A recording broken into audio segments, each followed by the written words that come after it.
Guys, we're in the middle of a pandemic and these are trying times. It's hard on our mental health, our mental state. And this is why I love our sponsor today, BetterHelp. They're the largest online counseling platform worldwide. They change the way people get help with facing life's challenges by providing convenient, discreet, affordable access to licensed therapists. BetterHelp makes professional counseling available anytime, anywhere, through a computer, tablet, or smartphone. It's brilliant. Sign up today. Go to betterhelp.com/solvinghealthcare and get 10% off sign-up fees. Welcome to Solving Healthcare. I'm Kwadwo Kyeremanteng. I'm an ICU and palliative care physician here in Ottawa and the founder of Resource Optimization Network. We are on a mission to transform healthcare in Canada. I'm going to talk with physicians, nurses, administrators, patients and their families because inefficiencies, overwork, and overcrowding affects us all. I believe it's time for a better healthcare system that's more cost-effective, dignified, and just for everyone involved. Quadcast Nation, we have a spectacular episode with Dr. Steph Baral in the mix. Let me tell you about my friend here, okay? He's born in Sweden, lives in Canada, trained in the U.S. He's a community medicine trained physician. He did his MBA, MPH, Masters of Public Health at Johns Hopkins University, Ballin. And we're bringing him on the show for a couple reasons. He is from Sweden. He has got relatives in Sweden. Really, it gives us an opportunity to hear that perspective. Like, what is actually going on? Are people going in the streets, going to bars? Are the hospitals being overrun? What's the scenario in Sweden? What's been their true approach to dealing with the pandemic? Second thing I found fascinating about Steph, I heard him on another podcast on plenary sessions, and it was interesting hearing how much backlash he got from colleagues and the media when just voicing their opinion on some of the public health measures. And I think this is what I've been finding scary. We need to be able to have an open dialogue about what's going on. I was a bit inspired after hearing our public health officials locally saying, we shouldn't be celebrating Halloween, which to me just drew the line. After we've worked so hard to express to people, be outside, be in small cohorts, do what we can to stay safe. And this seemed like one of the opportunities that we had. And so I was inspired by his willingness to be more outspoken. The other thing we'll talk about here is how, some places have succeeded with focused responses, not just blanket statements and saying we need to close bars and restaurants when those aren't the areas of concern. So having that conversation with them, talking about how COVID's really been impacted so many of the socioeconomically hit people and races. So I got to tell you guys, this is a fascinating conversation with a intelligent, well-spoken, holistically approaching individual. So let's dive in. Quadcast Nation, I've been ultra excited about this conversation with Steph Baral because, I think, Steph, you and I have similar apprehension on how we are approaching this pandemic. We've sat by the wayside and been rah to our public health for several months, but there have been several concerns, I think, and there is not a better person and a better qualified person that I can think of than Steph Baral. So welcome to the show, my friend. Thank you. Yeah, I know it's a pleasure to be here. I think we could start a bit about your background, just because it's a bit like it's global. You know what I'm saying? It's a very Canadian story. It's a very Canadian story. So yeah, how did you land in Hopkins, my friend? Yeah, I think that's great. So I was born in Sweden. I say it's a very Canadian story because we're all everybody's from somewhere. You know what I mean? Including everybody in this household, and but we all feel very Canadian. So I was born in Sweden, grew up in Sweden. My family were immigrants to Sweden as well. They had come from Poland. But we were, and my dad at some point never loved actually living in Sweden, and he brought us to Canada at some point when I was about 11 years old. I lived in Winnipeg But I got to say that Winnipeg was a bit of a stretch from Stockholm, and I moved to Montreal as soon as I could. And, very traditional, went to McGill, went to med school. After I was really heading towards, doing internal medicine, I had the opportunity to meet Alan Ronald, who's at the University of Manitoba, and I heard him give a talk about his work across sub-Saharan Africa, and specifically in Kenya at that point, Frank Plummer, who sadly recently passed away.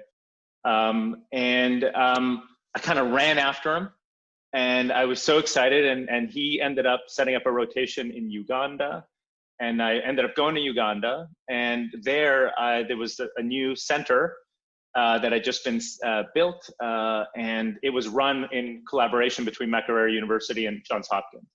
So I got to meet all these folks and kind of learn more about this idea of like working in public health and human rights. And I radically shifted everything I was going to do, only applied to community medicine, or what is now called public health and preventive medicine residencies, went to Johns Hopkins for my MPH and my MBA program, a combined degree program, and then kind of retained an affiliation there. And after I finished my residency, and even during my residency, kept working there, started there as faculty about 11 years ago, and continued that partnership. So it came out of kind of left field, but it's a wonderful institution that I feel very connected to. Wow, absolutely. And so when did you move to Canada? Like, do you have memories of Sweden? Like, just Oh, absolutely. And I'll note this. Actually, my mom, when my little brother finished university, my mom moved back to Sweden. Okay. And I almost every opportunity I would go back there. And now, pre-COVID, with the opportunity to travel as much through Europe as I do, I would often try to spend I know this sounds whimsical now, but spend like a night. I would flying up from wherever, land in Amsterdam or Paris, fly to Sweden for a day on like a Friday night, spend Saturday there with my mom. I know it sounds ridiculous at this point. Fly back, and then on Sunday, continue my journey back onto Toronto or wherever. But no, I remember Sweden well. I remember actually, I think this is the thing, I was never I consider it, my birthplace, but I really am very Canadian. Yeah. I'm very deeply Canadian. That's a whole different conversation, but I very much associate with this country and all that it stands for.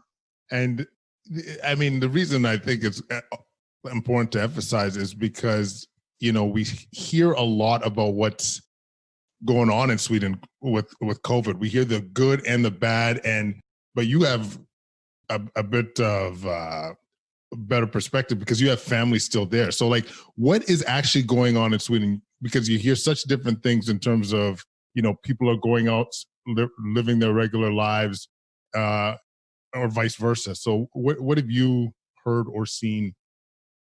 Yeah, I mean, I think it's so interesting in terms of how, Sweden has addressed or sort of approached this entire pandemic. And I'll note, whatever we want to say about it, it's far more of a traditional public health response than many other places in the world, including here. So, I mean, again, it's whatever value judgment you want to, assign to that, it's a far more traditional approach. And there were certain things that I think, that they really considered priorities. So one of them was, I think, trying to understand empiric drivers rather than the sort of very rapid move to restriction-based approaches. So I'll say, just as a starting point, in my public health training, it doesn't feel familiar to me to move right to kind of a restrictions-based public health response. That as a starting point to me feels, kind of foreign. And I think in Sweden, there's certain things that they did very early. They instituted, for example, paid leave for all their providers from the first day. So it used to be that you get paid leave from the second or third day, but now from the first day you're feeling unwell, if you live in a high-risk home setting or you work in a high-risk occupation, you can call in sick right away. And so I think there was some of these things because they started noting that, and we knew this from very early days in this pandemic, this infection was not affecting everybody equally. This idea the virus doesn't discriminate, to me, I'll just say it's like an ally, was sort of like the All Lives Matter movement. Do you know what I mean? Like, it's like this idea that like, well, we're all in the same boat. And I think people have like said very eloquently, like, we're not all in the same boat. Many of us are not in the same boat at all. We may not even be in the boat. Do you know what I mean? Like, some folks have so little COVID exposure that they're sort of bystanders to this whole thing. And I think in Sweden, like, they recognized very quickly high risk occupations included taxi drivers, Uber drivers, delivery folks, people that are in these high exposure occupations that, you know, also were living in multi-generational households. And there, even though I think we think of Sweden as just having a baseline, you know, more of a focus on equity, whether it be universal education, like they don't pay to go to university, you know, obviously universal health, similar to what we have here. But I think that, you know, they noted very quickly that like the disparities were happening along socioeconomic lines, and specifically like really particularly recent immigrants to Sweden. And that tended to live in more multi-generational households and also work as taxi drivers. So there's sort of like this intersection between like working and living conditions. And so even though you saw these incredibly high levels of mortality, it was really concentrated among long-term care facilities, you know, as has been seen in so many places. And then secondly, in more, you know, densely populated and more economically marginalized parts of Stockholm. And I think that's where they focus their interventions, and not with like targeted restrictions, not like, oh, these are more economically marginalized parts of the city, so we should lock them down and let the rich, you know, run around and whatnot. But actually, like, think about like what were the strategies that they could use to try to address those needs and try to mitigate them. And that, you know, takes time. And I think, you know, what's so interesting about Sweden, and you know, we've been trying to analyze this from the beginning, like, you know, is like, where was the mortality happening? Again, it was within long-term care facilities. It was tragic, including in the place where my grandparents lived out their lives, like, you know, a massive outbreak. And, you know, from the same sorts of things that have happened here, like staff, you know, more economically marginalized healthcare workers going from like facility to facility, home care, facility, home, you know, and then living in more densely parts of the town themselves, because these aren't the highest paid healthcare workers. And really kind of delivering COVID because they're not resourced to kind of prevent it. And you know, and there being incredible amounts of mortality associated with that.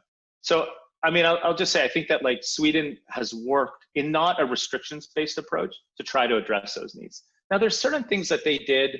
It was more like empowerment and recommendations and less enforcement and police. Right. And so as much as we want to say, like, it's interesting to have watched the evolution of the narrative of Sweden over the last 8 months. Like, we could play a kind of a drinking game about like the different terms that are used to describe Sweden. So first of all, Sweden chose its economy over its people. They, you know, they hate their people, and they're, you know, they're runaway capitalists. And like, if you've ever been to Sweden, you'll note like, it's all government. Government runs everything. They're all a bunch of socialists. You know what I mean? Like, everybody pays incredibly high tax rates. And like, it was amazing to see even the right-wing media in the US go from like talking about no-go zones in Sweden to all of a sudden like Sweden's the model for the world. And, you know, when not taking into account, you know, all the different sorts of like kind of services that exist, you know, including universal healthcare and universal education.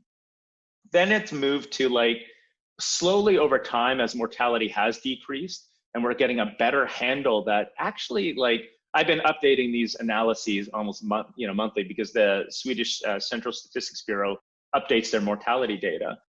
And, you know, there was incredibly high mortality in May and June, but actually, like, if you look into like later June, July, August, and now September have been like amongst the lowest mortality months in a really long time.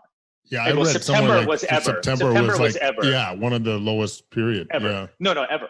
Yeah. And so now when you kind of look, you can see that between 2015 to 2019, we're about, you know, the Sweden's about 2.5% higher adjusted mortality, or about 1,800 deaths more than would have been expected.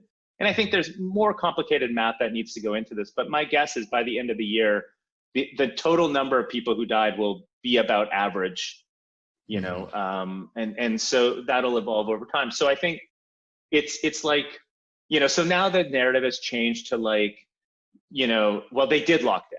they did a lockdown, and it's like, but did they? Because like, if you actually go and see photos, like, their lives have changed, but nowhere like our lives have changed. Right. And people keep saying, well, their economy tanked anyways. And I'm like, for those of us, like, I don't actually care. I own no stocks other than like in my retirement plans, I guess. Mm-hmm. I don't care about the economy other than the fact that I recognize that the economy is related to people's well-being. Mm-hmm. Even in Canada, like, people get their meds and their benefits from their employers. They get their dental care through their employers, and they get like just a sense of well-being by knowing that they're going to be able to put food on the table and take care of their families by being employed. And the CERB may cover some of those things, like some of these benefits can cover.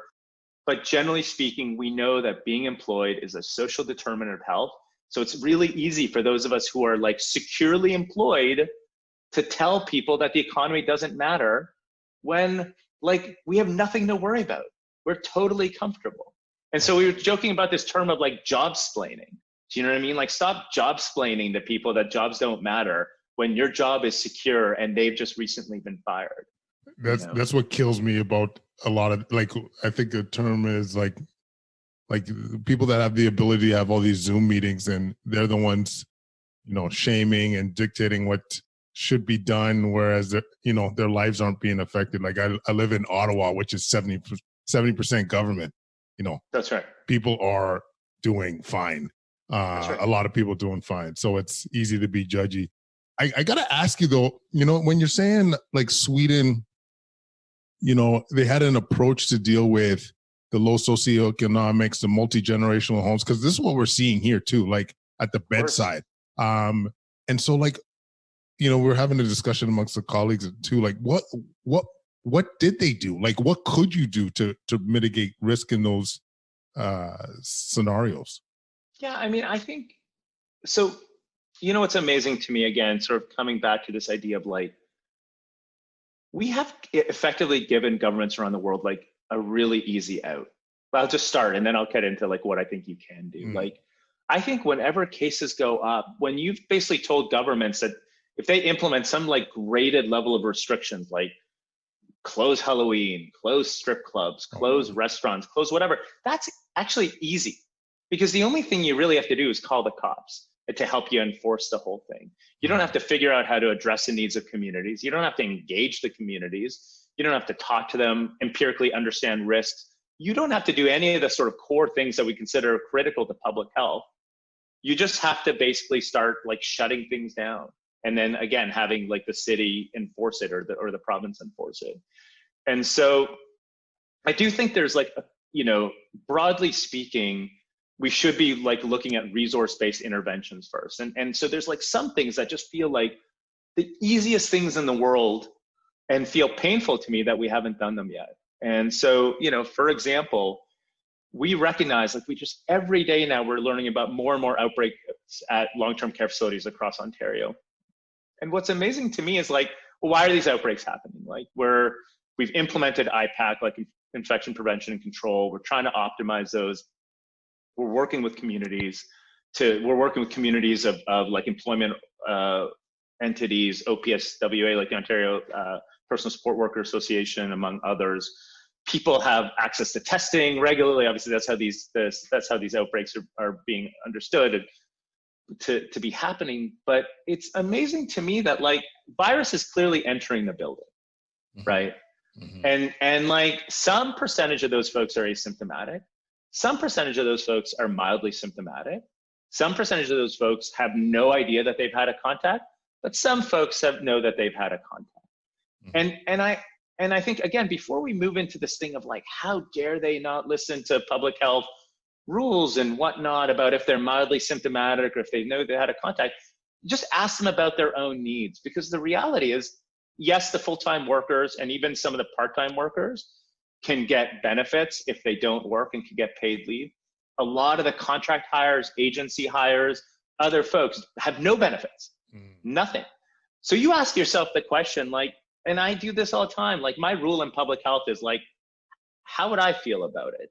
You know what I mean? Like at its core, how would I feel about it? And if I was worried about like putting food on the table or keeping my household together or taking care of my kids doing any of the things that a lot of these primary caregivers are doing, I would absolutely continue going to work.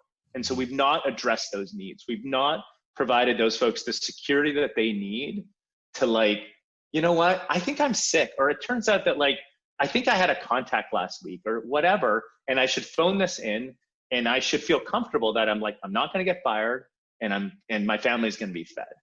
And so like that to me just feels like an easy one. The second thing that I think is like critical is like throughout the beginning of this, like at the beginning of the outbreak, so I work, I provide care in shelter settings. And like on day one, we set up like a shelter recovery site, and we went out, and actually one of my colleagues, Tomislav Svoboda, moved in there for 13 days. He just like lived there. I, like went back and forth every day, and we were admitting people, and we ended up, it was about a 40-bed facility until it took about 2 weeks to get like the bigger one up and running, this 150-bed facility. But we ran this thing. But this was only for folks enrolled in basically the homeless system within Toronto. There was like, if you were in a densely housed environment, unstably housed, couch surfing, any of those things, like you weren't allowed to come in. Emerges would be like, hey, we have somebody, he's couch surfing, can he come? And the answer was no, we can't have you come. So then we're sending them back for 10 days while they're under investigation, and they're getting this advice to like, make sure you isolate. And they're like, where would you like me to isolate, sir? Do you know what I mean? Where should I isolate? Like on this couch in my shared apartment? So, we sort of like this constant thing of like trying to educate people into like, make sure you isolate. It's like, where am I going to isolate?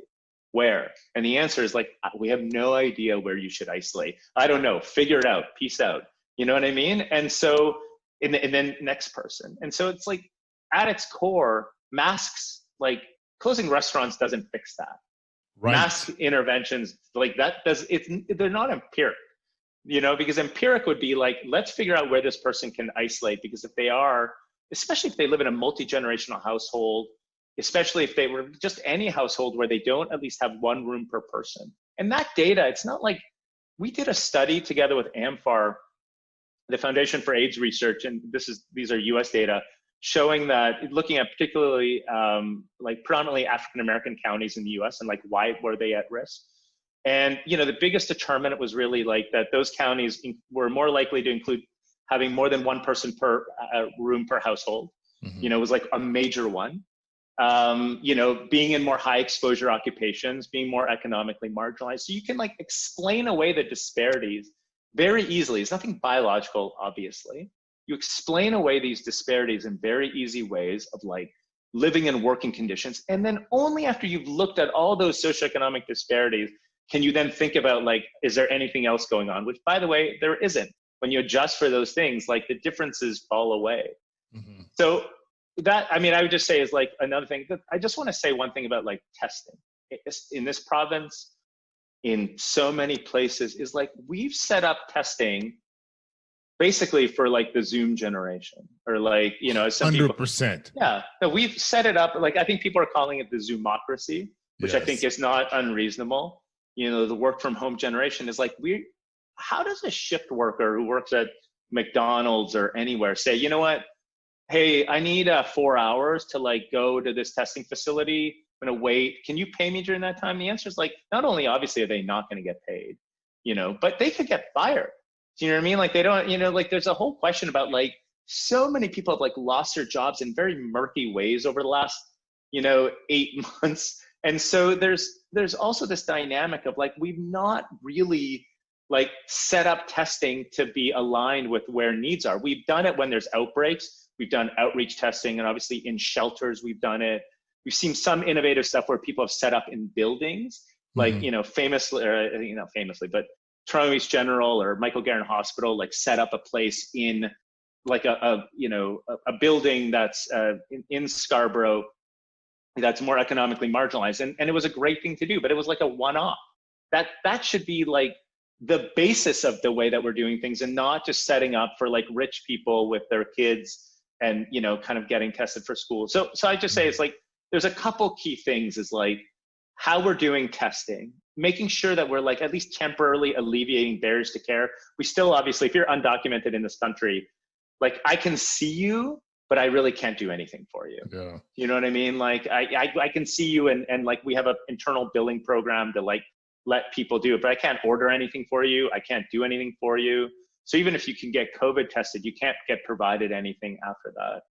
We haven't set up housing context at all to tell, and we haven't set up any of the sort of paid leave things that, or interventions and put those in place. So it's like, those felt like those were easy wins. And it's like, here we are. And like, the only thing we've done is like, all right, again, like what are we going to shut down now? Okay, Halloween. Let's shut down Halloween. Do you know what I mean? It pains me. It's funny, Steph, because you voiced on, I heard you on plenary and saying how like you were hesitant to voice your opinion with stuff just because of the media and the backlash within the community. It was. I did my first oppositional to public health address and Halloween was the kind of the thing that kind of jump started it, because it's like you've been telling people the whole time, go outside, be in a small group, do this safely. Kids are already going to school together, and you're going to say this isn't enough right now? Like, it's just like people getting beat down. And like, as you said, we got problem spots with the multi-generational homes, the low socioeconomic situations. Meanwhile, these businesses that were hustling, that were trying to do everything they can to stay afloat and terrific. Abiding by public health, mandates. And then they're like, oh, no, by the way, shame on you guys for whatever you're doing out there, because shame on you. And plus, we're going to punish you and restrict things for another month. And to me, it's just too much. It's all too much. I don't know. It's it's getting upsetting. I want to say something about restaurants. It's so interesting to me. It's like, I love empiric data. Like, it's like I spend my days in empiric data. And I think what's interesting is like, so I wanted to just understand, like, what are the data telling us that like restaurants are the issue? Yeah. I mean, we're not dumb. I'm not the brightest person. I'm not the dumbest person. Like, tell it to us, and then I think people will understand, because I mean, we're both providers. Mm-hmm. Like I always say this, I'm like, you don't force a patient into something. Like in Toronto, we have like 3 like forced beds at West Park for like MDR TB where like people won't comply. Like we form people incredibly rarely. And even then it's 72 hours. And you know what I mean? Like we have to work with our clients to find mutual wins of things that are going to work, because forcing them into things is a quick way for just to destroy the relationship. And as providers, like the most important thing we can do, at least in outpatient medicine, is like, especially marginalized communities and marginalized people, is build trust. And the best way to do that is to like be able to explain it. And I am often asked to explain these things and I can't. And so when I've gone to like, again, I say this with like respect to the folks on the science table, because I know they're busy and I'm sure it's like unpaid or I don't know, whatnot, but like, I'm trying to understand, like, what data are you using to close restaurants by? And I went in and I found like the one study where they had done like a case control in the United States of like 350 people with COVID, and found that like people who had COVID were more likely to be an ethnicity, it was their words, not mine, to be an ethnicity and to have been at a restaurant. And like, you don't know that they like were delivering food from that restaurant. You don't know if they ate at that restaurant or if they were doing dishes at that restaurant. Like, you don't know anything. So it's like, it's got to be better than this. Like we need a higher standard, because in order for you to meaningfully like shut down Halloween, you can't just like rely on the precautionary principle and say, well, we don't know, so let's just shut it down and we'll all sleep better at night.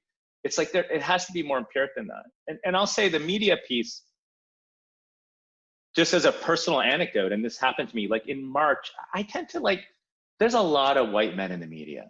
It's like, I was just like, we're overrepresented. And I just don't want to be like another person in the media when there's a lot of other folks who can talk about it. But there was one element that I thought wasn't talked about early on, which is that like, these things are seasonal.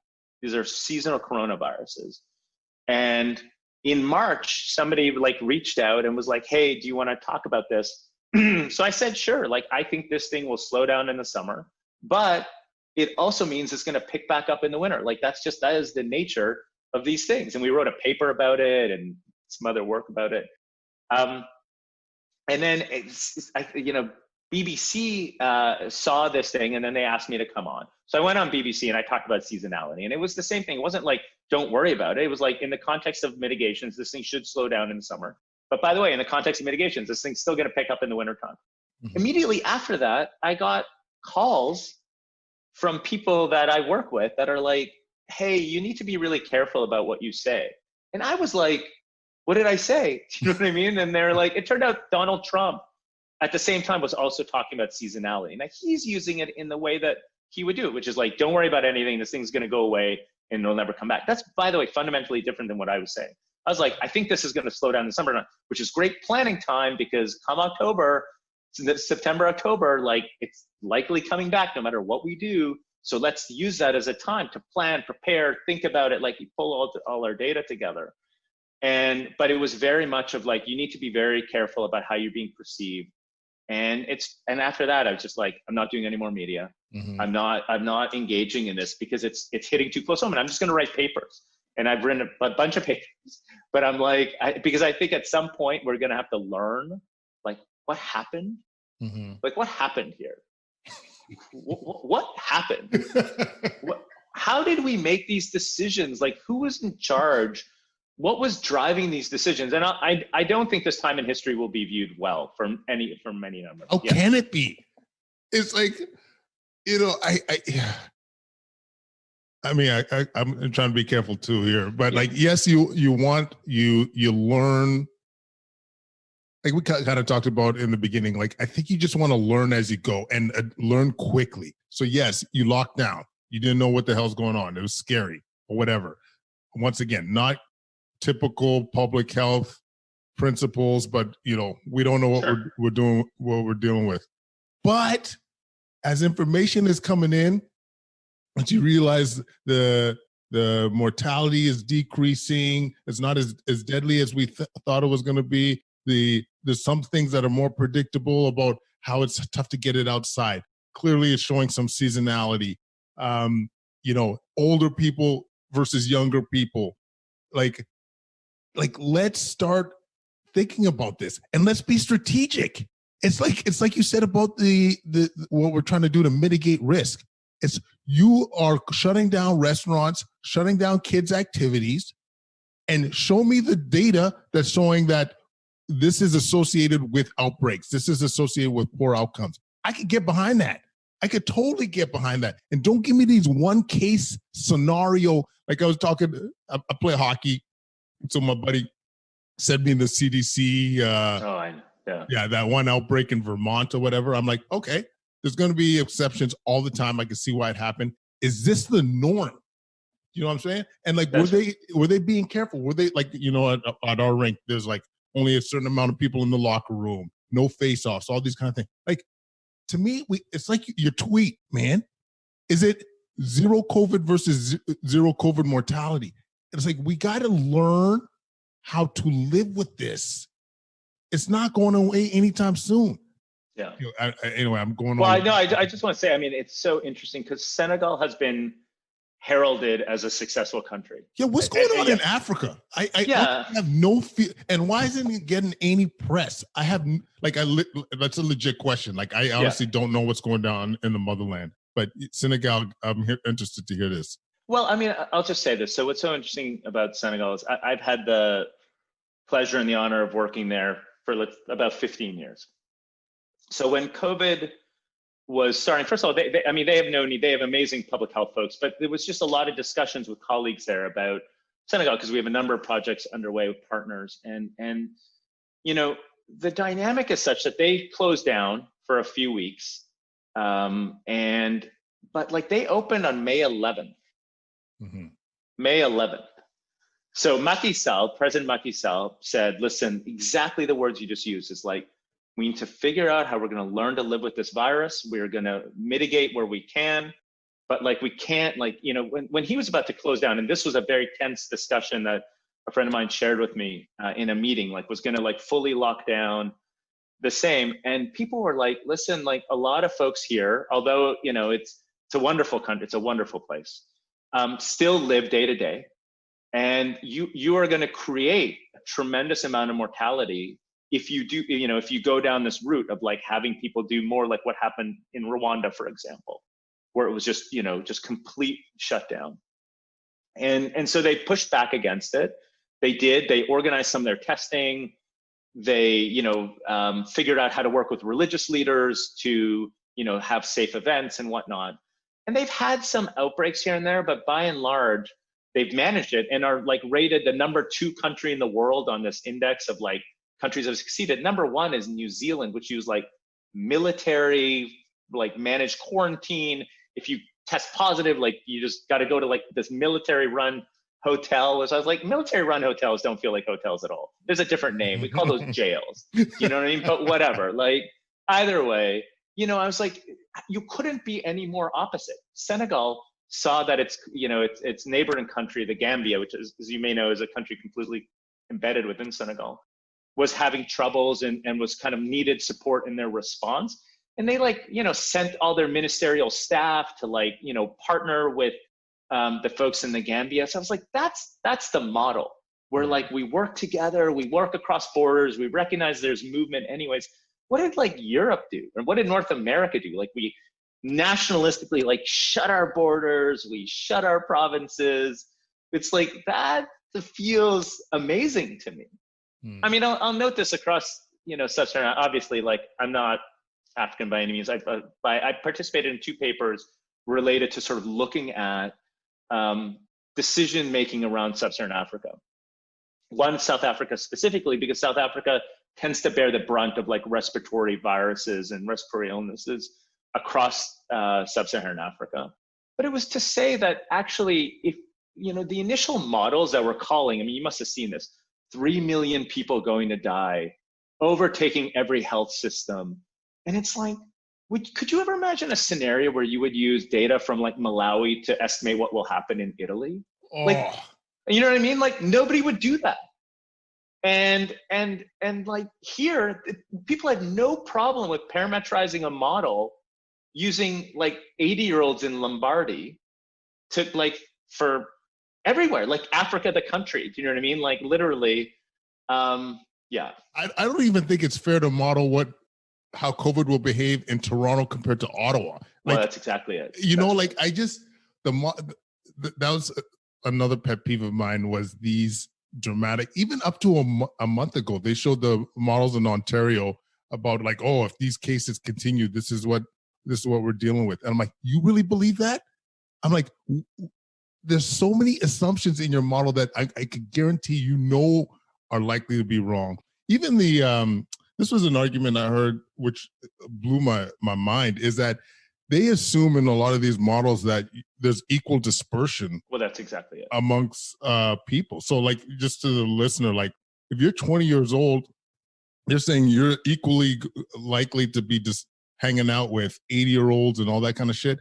Whereas like, you know, these 22-year-olds are hanging out mostly with 22-year-olds who are less likely to get sick and spread it to other older people. So it's even that element of modeling is flawed. And so this is and if you look at the number, like we're October 26th, if you continue to look at the model for even the low, what they call it, the low scenario, we're still under that right now in terms of, I think, ICU utilization or hospitalization. I forget which term they were using, but that has been a huge detriment in my mind in terms of creating fear and creating all these restrictions and such. Right. Oh.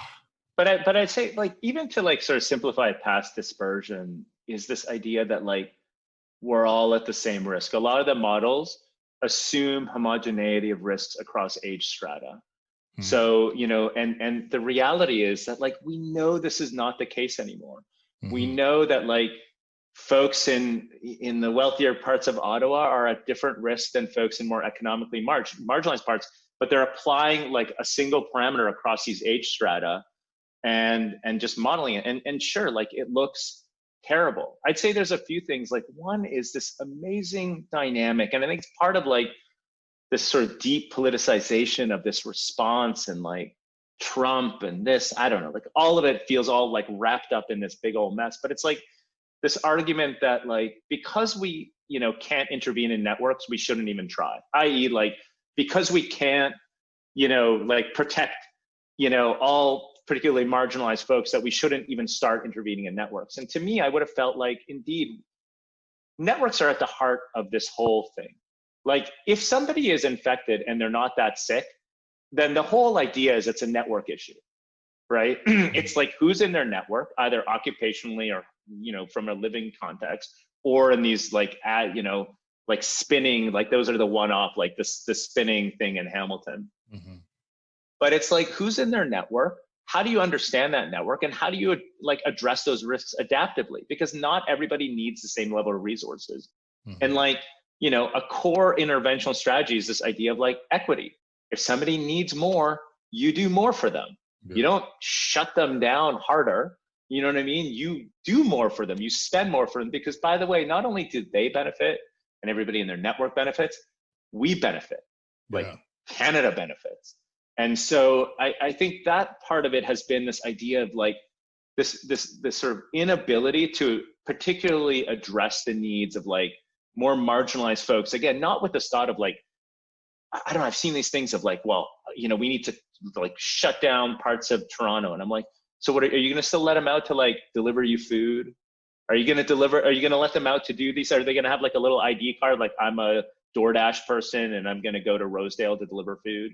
Do you know what I mean? Like, it's like the thought of these things. It's like, I was like, if there's one thing that will like take me to the streets, I was like, that is this idea of like targeted lockdowns in this city. I literally like, I'm like, that's it. Like at that point, I'm not writing papers anymore. I'm going to take to the streets because it's so un-Canadian. Not only is it so fundamentally unjust, but it's really un-Canadian because these conditions existed long before COVID ever arrived. Yeah. It's not new. Yeah. And the point that you make that's actually even, you could see some exponential growth too, is like, take COVID aside. If you invest more in some of these marginalized communities, you get them healthier. You're going to, like it, to me, it's an investment. They're not going to end up and seeing me in the ICU or in emerge for whatever problem. Invest in that community to be able to get them healthier, to get the resources they need. Simple things like, even basic housing, like something that we don't talk about enough. Like that will be exponential. So, I mean. No, it's painful, right? Like, it's like we could have used this time. Like, when else could you have gone in a time when, like, to get more, like, conservative-minded folks to invest in, like, progressive ideas? Yeah. I'll tell you, very rarely, like, when a context come up where I'm like, I see literally, like, right-wing oriented folks being like, we need to really think about housing. Yeah. It's like, so why didn't we, like, we should have, like, attacked that. And we should have like fought for these sorts of changes that we know will not only like pay great dividends around COVID, but also like just like life and like what we aspire to be, I think, as Canadians. But no, we're now like, like sitting at home being like, well, that part of the city cases are growing. So like, let's just shut down the strip clubs there. It's like, sure, no problem. Let's shut down the strip. Have you met Mark Tyndall? I have, but in other work, in other pre-COVID. Yeah, no, it's just because like we had a great conversation with him a few months back, but he was able to get, or his network, quite a bit of investment in terms of like creating some housing in Vancouver community for that reason. Like people saw the value, issues that they've been asking for years, but because of COVID, were accelerated, which got me excited and full of hope. As it should. Yeah.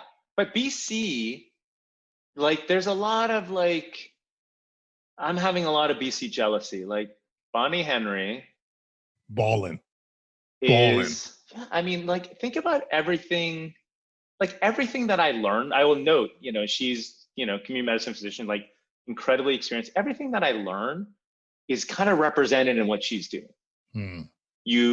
Compassionate language, harm reduction approaches, Yes, engagement, resources before restrictions, like all these things that she's doing. I was like, that's the model, not close. Like the idea of schools as truly an intervention of last resort, because you understand the fundamental value of education of children, especially again, because like there's this like economic differential between like what rich folks can do to make sure their kids are going to be fine, and more economically marginalized like shift workers can do to make sure their kids are going to be fine. yeah. And so, you know, there is like everything she did there. And so like, you know, I talked to my colleagues and like, they started like, you know, thinking about resources for long-term care facilities right away. They started working on paid leave, like housing, everything. And to us on here, it's like, you know, we drew circles in a park. Do you know what I mean? Like that was the pain. I was like, Trinity Bellwoods, like let's draw circles and then let's redraw them every 3 days and find people if they sit outside the circle. I'm like, it's so broken. Yeah. I love the point though you brought up a couple of times too about the positive psychology of this. Like, stop with the shaming, reinforce like what you can do. Think about like a harm reduction approach here. You know, like I give a simple example too. Is like, I don't know, you look athletic. I don't know, you played a sport growing up, but remember the coach there's the shame coach, but there was the coach also was like, Steph, the way you did that was awesome. Now let's work on this. Like, you know, you can do this, right? Like giving you the tools, giving you that positivity. Like, I think this is where people will thrive. They're more likely to buy in. They're more likely to totally listen. And I don't know. It's just what I'm seeing in Ontario. Like, I just think I guess part of my worry is that it's dangerous. Like, if you keep giving these flip-flop, you know, angles and this shame on you, shame on all of you for doing what you're doing. Like, is the trust element? Where's that trust going to be? You know, well, that's right. I don't know. I think it's such an important concern because it's at its core. Like I always think of public health as a service industry. You know what I mean? It's like we have a customer. It's the public. You know what I mean? We need to engage and we need to understand them. We need to engage them, and then we need to serve them. And if it doesn't work right away, then we need to iterate. And we need to keep working till we figure out how to serve their needs. And you get into this dynamic where you shame your customer and blame them. And I get it, by the way. I mean, I think we've seen this for other things like in sexual health and et cetera, where like fear, you know, turns to shame and anger. Like I should say, you know, fear turns into anger, and then you start shaming people and blaming, and then soon enough you're criminalizing them. It's just, it's like with HIV, it took years. You know what I mean? Like there was so much fear, and then you just started like, they started criminalizing it a few years later. Here, we've done it amazingly quickly. Like it was like, and I, like that part of it felt so foreign to me because just as a personal anecdote, you know, we were in the shelter like in like, I don't know, maybe early April, and this guy comes in, one of the clients comes in, and he's got an $800 ticket for like lying on a bench. And he's like, what do I do with it? And like, we all started just laughing. Do you know what I mean? Because we're like, he doesn't have $800. Do you know, he just literally does not have $800. So he's like, do I have to pay it? I'm like, I don't think you need to pay that ticket. Yeah. Do you know what I mean? I think like at some point they're just gonna like have to let these tickets go, because it's like, where did you want him to sit? And then when people were upset when they closed all the bathrooms, that people are like defecating in the streets, I'm like, but where do you want him to go to the bathroom? Like, what you know what I mean? Like, there's no thinking to like, it's not even two steps ahead. It's half a step ahead. What do you think is happening next? Like, this is it just gets to me. It's just, there's no forward thinking with this. And it's just like, as you said too, in like the seasonality component, there was so much to think about. Oh my God. And we had months. We never got hit hard. Like Ottawa is very different than Toronto. We didn't get hit hard at all. Okay. And I know a lot of places in GTA didn't either. And so things come down. Hey, what should we do to prepare for the fall? How do we get the long-term care facilities set up? How do we mitigate risk? What's the message we're going to send out here? And it's just, like I said, it's all kind of reactionary. The whole thing seems so reactionary. I don't know. I'm ranting a lot just because it's kind of like what you said. Like I'm a big. I mean, you're doing this job because I think one of the values you must have in you is like justice and the ability to be able to take care of those that can't take care of themselves as well as needed. And this is part of the reason why I've been more vocal too. Is this just isn't right. A lot of the stuff we're doing is not right. The way the Zoomocracy, the lack of planning, the lack of focus, the lack of targeted interventions, the lack of this this ability to just blanket restrictions because this is what we're going to do and this is what makes this makes sense or apparently makes sense to public health and to governments. It's too much. I don't know. Sorry to rant off there for a second. Yeah. I mean, I will say this, that I think at its core, so I'll just say there's sort of three core principles of public health that I always think are really important to keep in mind. So like social justice, the idea that you should balance intervention, benefit, and burden. Equity, as I said, where you do more for people who need more, but it also means you do less for people who need less. Right. And then participation, where you engage the community in the interventions that you want them to do. Those are three things that like we should be doing for all our interventions, and we should be thinking about this. So I'll say this, like the justice piece of it, ensuring there's a balance, either at an individual or community level of intervention, benefit, and burden is fundamental here. And I think that part we've just not considered. And I think just to kind of close out that restaurant piece, like you ask restaurants to do all these things to open. I don't know, but I think I should just say this, like, I don't own a restaurant. I don't work in, I mean, I've spent my youth working in restaurants and loved that time, but nonetheless, they did all of it. And then you shut them anyways. And I will say that, like, I think that's tough for them. I think it's fun. It's like, I can't imagine the pain that kind of went through and just like wanting to understand why and the need to be able to provide them that explanation. Yeah. And that you can't just rely on the precautionary principle, because these are often small businesses. I'm not talking about like Earl's, like some major corporation owned. I'm talking about like mom and pop owned places that like this is their livelihood. They're going to lose their homes. They're going to lose like the ability to educate their children wherever they're I mean, like everything. Yeah. You're playing with serious things. So when people are like, don't worry about the economy, it's like, you know what? How about you worry about your own economy?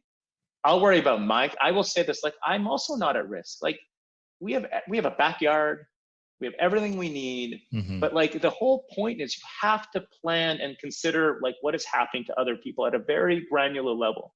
And when we do that, if we stop doing that, do you know what I mean? We lose the fundamental values that are intended to drive public health in Canada. And by the way, just like society in Canada, because we like to think of ourselves as like an equitable society. I like to think of Canada as like a society that values justice and equity. And when we lose that, I don't know what we have left. You know what I mean? Yeah. And I mean, I hope we'll get back to that for sure. Like this is another kind of issue that we danced on, but in your opinion, Steph, like what should our goals be? Like this is one of the anxiety provoking things with public health is that I haven't heard clear objectives. Like it was clear in the beginning. It was, let's not overrun the system. Let's make sure our ICUs are functional. But in October 26th, I have no idea what our goals are, because I'll say this straight up too, this whether it's controversial or not. You cannot just look at cases. Like you can't look at them in isolation. Like, yes, they might be going up, but you can't, like, for example, compare them to April, when the same amount of people weren't able to get tested. Like the denominator has changed tremendously.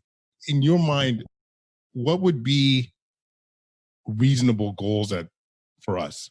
Yeah, I mean, I think, so one key problem, I think, as part of this like weird politicization of this response is like, there's a lot of voices. And, you know, and it feels very like individual voices that like are driving this narrative and gets into the media. And I worry, like the most optimistic part of me worries that public health is just like kind of always like reacting to like the media and you know what I mean? And politics of it, because politicians want to, you know, be seen as being active and decisive and whatnot. But I'll just say this, that like traditionally in public health, in the pre-Twitter era and the pre-social media era, like there would be a dashboard. You know, you would be having a series of different indicators, and I could imagine indicators that include like positivity rates by age group, positivity rates by different communities, because that, you know, we're highly burdened, competing health risks, you know, that were like, how are you doing on vaccination and cancer screening and all these things. So we're starting to see the dividends of that, you know, in the media lately, with like more advanced cancers, less screening. Partner, you know, is a neurologist at St. Mike's. There's concerns about people showing up later with strokes, not showing up for TIAs. Saw that. You know, yeah, all of that Absolutely stuff. So you would, that. yeah, so you would have, you know, a dashboard-based approach, and you would be like setting like key performance indicators across each of them, and you keep iterating your response, and you get it as empiric as possible. Like what I've missed so gravely, never mind the justice pieces and all of it, is empiricism. Like it feels like a foreign concept at this point. Like just not value judgments about like again, I say strip clubs because it's like the ultimate part of the pandemic theater. Like one thing I'll just say this, like in public health training, the thing that I was taught over and over again is like, don't chase unicorns, don't chase unicorns. You know what I mean? And you know, so like, but most of this has felt like chasing unicorns and pandemic theater, like this mix of like showing decisiveness. And so I would have had like, just like, where are people, you know, affected? Why are they affected? So for example, staff of long-term care facilities are far more likely to live in particularly marginalized parts of town. There seems to be this like circulating transmission dynamic between their workplace and their home settings, which is not surprising. But like, what have we done then to intervene there? Like, and understand in those communities to serve them better. So there's like, you know, the idea of like it's hard for me to even recognize a single empiric intervention over the last like 8 months. Like masks and social, like fine, I have no problem with masks, I'll wear them. But actually, like, you know, at its core, we know in public health, actually, like my day job is what's called implementation research, which is like you assess the difference between program promise and program impact. Like if every program just worked because you like told people to wear masks and then you shamed them into wearing them, like I wouldn't have a job. The reality is that we have a ton of interventions ranging from like the condom to like everything else that like exists and may work at the individual level, but doesn't have the population level reductions that you would hope that they would have. So it is the case that, I mean, I would say a few things. Like it is at its core, I would want an empiric response that, and now like 8 months into this thing is like responding to so much data that we have, whether it be by socioeconomic status, by racial, by, you know, kind of underlying structural racism that is driving a lot of these things, those disparities, you know, like spatial heterogeneities, differential occupational risk, like all of that would be informing a response. So at its core, I would want an empiric one. And by the way, the public would get behind that because you could explain it to them. Yes. You could talk to them and say, listen, we've now seen that like, and not just like some like using some case control study from the US, but I mean like actual like your data from your setting, you know what I mean? Like all public health is local. So it should be responding to local dynamics and not what they saw in Wuhan or what they saw in Lombardy, but like now what's happened here. So I think that at its core, like it wouldn't be a single indicator. It surely wouldn't be cases. It just wouldn't be cases alone. It would be cases in context. And that's why I was saying about zero COVID mortality is that actually aiming for zero COVID and aiming for zero COVID mortality are fundamentally different programs. Those, you know, the idea is like you have a goal and then you set up a series of these like smart objectives, like specific, measurable, attainable, relevant, timely objectives in response to that. And then you have these indicators, and like zero COVID mortality as a goal is a fundamentally different program. And I just don't see it in a lot of places. It's in some, but definitely not, you know, I see it more in BC. I see it, you know, I see it definitely in some ruralities and areas across Canada. And I definitely, you know, that I see it in Sweden. I don't see it in here.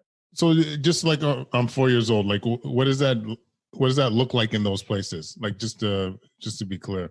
Well, I think that like at its core, what they're doing is, so for example, you know, things change quickly, but like if you look at Sweden, people have said there's no way to break the connection between cases among youth and cases among elderly folks. And by the way, I think that's untrue. I don't think we've really tried. I don't think if we like tried right away, it would work right away, but like one would have hoped we'd be iterating over and over and over again and perfecting that program. And so like, I actually do think that there's ways of doing that. Like I said, by thinking of this as a network issue. But I think at its core, what we've seen now in Sweden is like, they have some increases in ICU lately, but like they're like estimating, 0 and 1 death a day when they've had increasing cases for like the last 6 or 8 weeks. And by the way, they never really got down to 0 cases. They've had, cases throughout. And I think people want to look at this as like some sort of disaster when their excess mortality, like I said, decreased about late June, like we're in late October. And it's basically been close to the baseline throughout that time. And ICU rates have been, constant throughout that time. But they've limited it's just a lot of education and a lot of empowerment. And at its core, I always say this, like, I'm so happy my mom's been there. You know what I mean? Like, I just think her quality of life and her actual, like the ability of all her non-COVID needs have been so better addressed there than what we could have ever done here in Ontario. So that is to say, I think that it is like, it's not doing nothing and it's surely not let it rip. Like, it's so like, such a false dichotomy. It's like, it's just such a painful way of shaming you into even having a conversation about other interventions. Like, oh, you don't value life. I'm like, really? I don't value life? Is that's what this is? Do you know what I mean? I was like that, you know what I mean? And it's like, I think it's just a way of like shaming you into not even engaging in a conversation. It's like, of course I value life. Of course I want to serve people in the best way that I can. And by the way, I've been face to face with this thing, like, since day one. And that's not like a hero says, it's just like a factual statement. We all have. But it's like the dynamic has been like, don't tell me, it's actually because I serve folks and I'm trying to provide care for these folks that I recognize that my ability to do that over the last 8 months has been severely inhibited.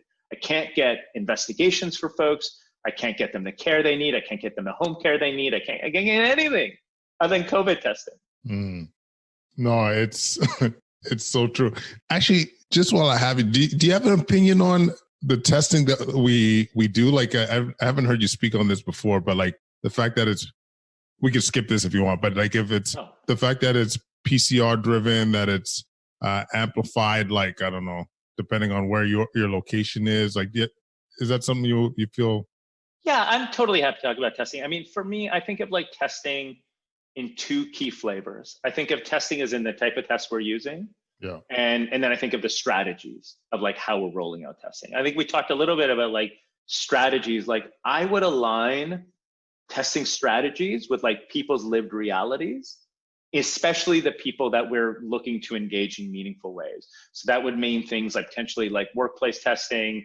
It would mean things, definitely outreach testing, home-based testing, like we do sometimes for TB, where we go to shelters, we go to high-risk homes, and we do this, especially with the emergence of some of the salivary kits, et cetera. So that, I think, like the idea of like how we've like rolled out our testing is painful to me, because it's been very like bricks and mortar facility based and just doesn't work for like a large proportion of the people that we would really want to engage in those testing services. Then you kind of get into this thing. The other tests are like, let's say just for now, and two flavors, like the PCR-based test and the serological test. The PCR-based test, I mean, I will say this, all I would want is a standard. Do you know what I mean? There are smart testing folks across, like, the Public Health Agency of Canada, Public Health Ontario, all the different public health agencies, BC CDC, among many others, get together and say, like, this is how many times we're going to amplify this, because we think that is predictive of onward transmission. Because I think that is another dynamic between what is it you're after? Are you after trying to understand if somebody's ever had this? Because if they're well enough that you don't really know, then you're really worried about onward transmission. Do you know what I mean? If this person is, you're an ICU doc, if this person is in front of you, like at that point, you're doing them all this stuff, like you're giving them decks anyways, but like you're doing all this stuff for them that you can, and finding out if they had the thing is critical. And by the way, not that difficult, because they're going to be really viremic. Yeah. But like if you're actually testing somebody who's generally well, you're testing them as a means of onward transmission. So yeah, obviously to me, I would want these smart folks to sit around and say like, this is our standard. We're going to amplify this thing like, 40 times or 38 times or 35 times. And we're going to have that standard across Canada in the least. And we're going to recommend that standard. Like, I just like, this would have been a great thing for the WHO to said, like, if we want some comparability across all these different countries, these are the things that we have to do. And I haven't seen it. So yeah, in short, I would be most interested in a test that focused more on like actual infectiousness. Yeah. And because again, if somebody's well enough that you don't know, that's the only thing you kind of care about is, trying to prevent onward transmission.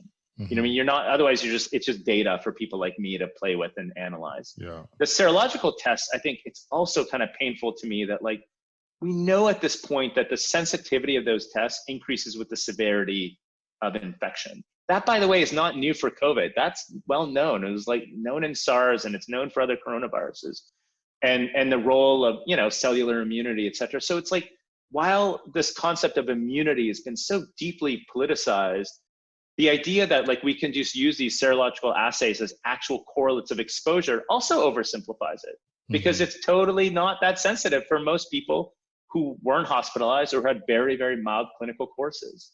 So it's just like the whole piece of it just feels so like not empiric, you know what I mean? Like just like populist. And sometimes you get into these explanations and they're like, it's getting too complicated. I'm like, since when do we not embrace complexity in public health issues? Yeah. Since when is complexity a bad thing? Yeah. I mean, especially when it gets down to the truth, like sometimes it needs to be, you need to go through that complexity to get your answers, Totally. That's right. Unbelievable. So maybe the last thing that we could touch on, Steph. So what are your projections of this moving forward? Because I'll say this, I've said this on the media too, we put in these restrictions because, cases went up and hospitalizations went up, which is fair, which I'm much more comfortable with reacting in general. Yeah, of course. But at the same time, what did we expect? Do you know what I mean? Like, as you mentioned, seasonal virus appears seasonal, where it's going into fall, we're in tighter quarters, like all these things that can amplify the exposure. Like, what is your projections or predictions of how this is going to behave throughout the rest of the winter, I guess? Yeah, I mean, I'll say this, that like, I mean, I think maybe, I don't know if this is controversial, it's just like my own truth, is like, I don't recognize really a meaningful intervention yet in most places to say that. I mean, like, so it's like, I actually think we're basically seeing like the natural life course, because it's like the restrictions, as you said, like they don't, it's not an empiric intervention. It's just like, it's a delay tactic. You're trying to like, prevent people from exposing each other, but it's not empiric to like where risks are happening. So I think we're kind of like, and at some point you got to let them out anyways, unless you really are like, unless we're going to start playing really interesting games with like our societies in ways that like are even more extreme than what we've already done today.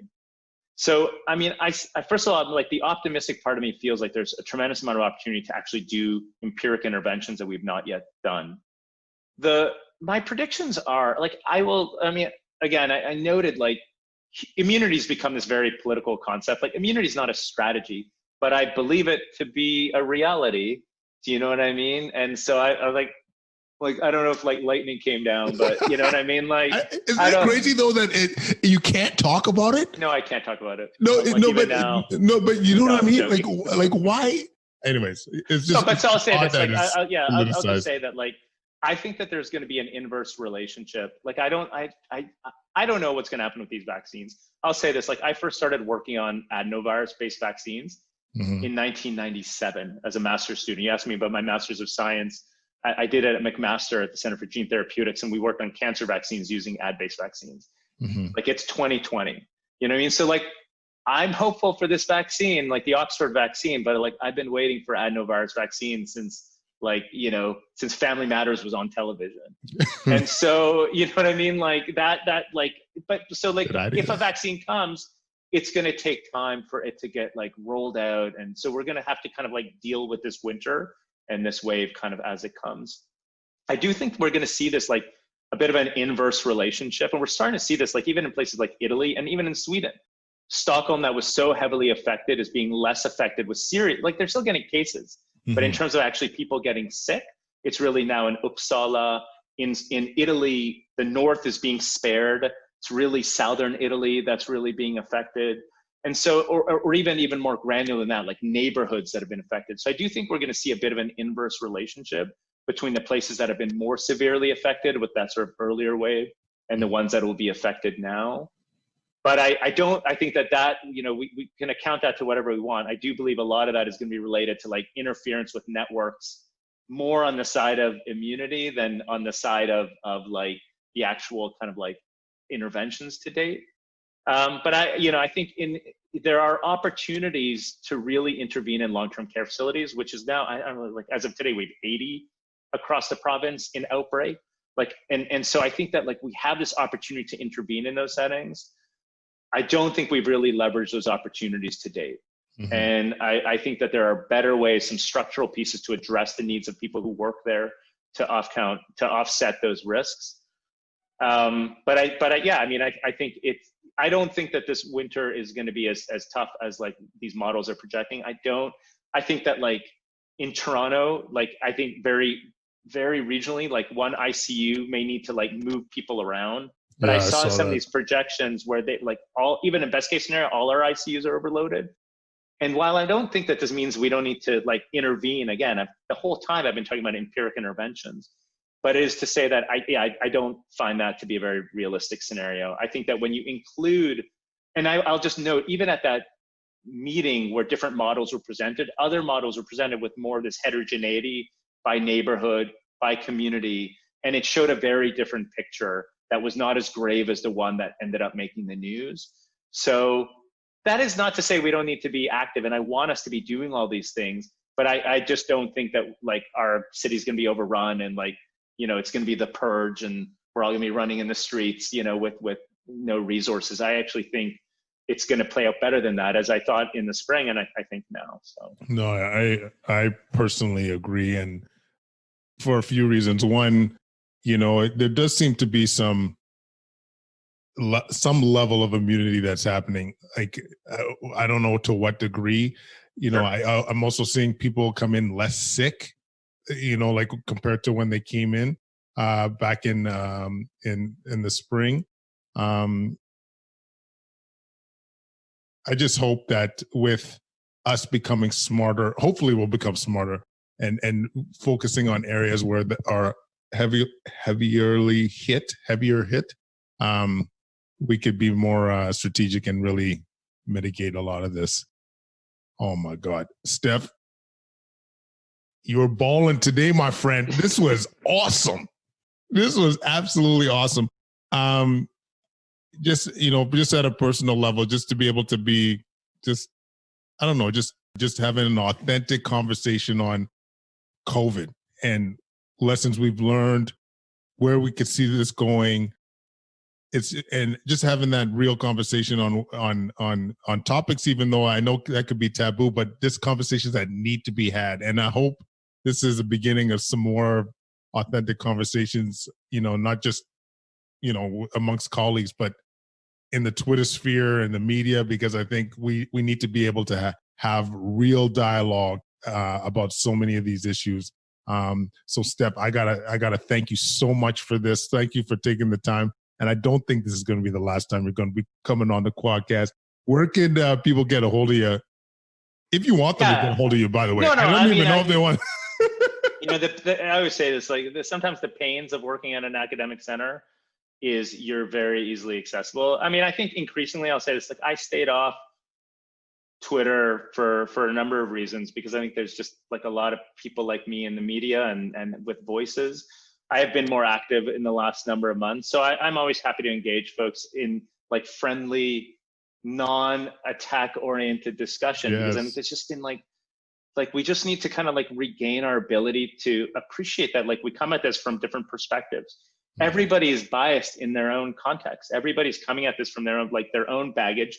A lot of the intensivists like bring their intensivist lens to public health issues. Mm-hmm. A lot of folks who, you know, like often I think we are being touched by something as epidemiologists and clinicians that's like more in our face than we're used to things being. Do you mean we're used to them being like their problem, and like we have very separate problems? And here we're all in, you know, we're all facing at least a similar threat, although we're at different risks for it. Mm-hmm. And so, I'm happy to engage with folks, but it has to be like pleasant Civil. and it has to be civil. And when we get into this thing of like attacking or being so certain, like just a complete loss of humility in like understanding like infections and viruses and immunity and the complexity of it all. In those conversations I would have all day long. The mean ones, not so much. It's just not worth it. You're not going to change anybody's mind when you're you're yelling at them. Absolutely. Again, thank you so much for doing this, and I can't wait for us to do this again, my friend. Yeah, I look forward to it. I really enjoyed it. Thanks. Quadcast Nation, tell me Steph didn't throw down. Tell me he didn't throw down. Thank you so much for listening. If you want to follow us, we're at Twitter, Instagram, YouTube at Quadcast. Leave your comments at quadcast99@gmail.com. Leave that 5-star rating wherever you listen to podcasts. This is about increasing the visibility of the show so we can continue to change that boogie. Thanks so much for listening, crew, and I cannot wait till we connect again. Peace.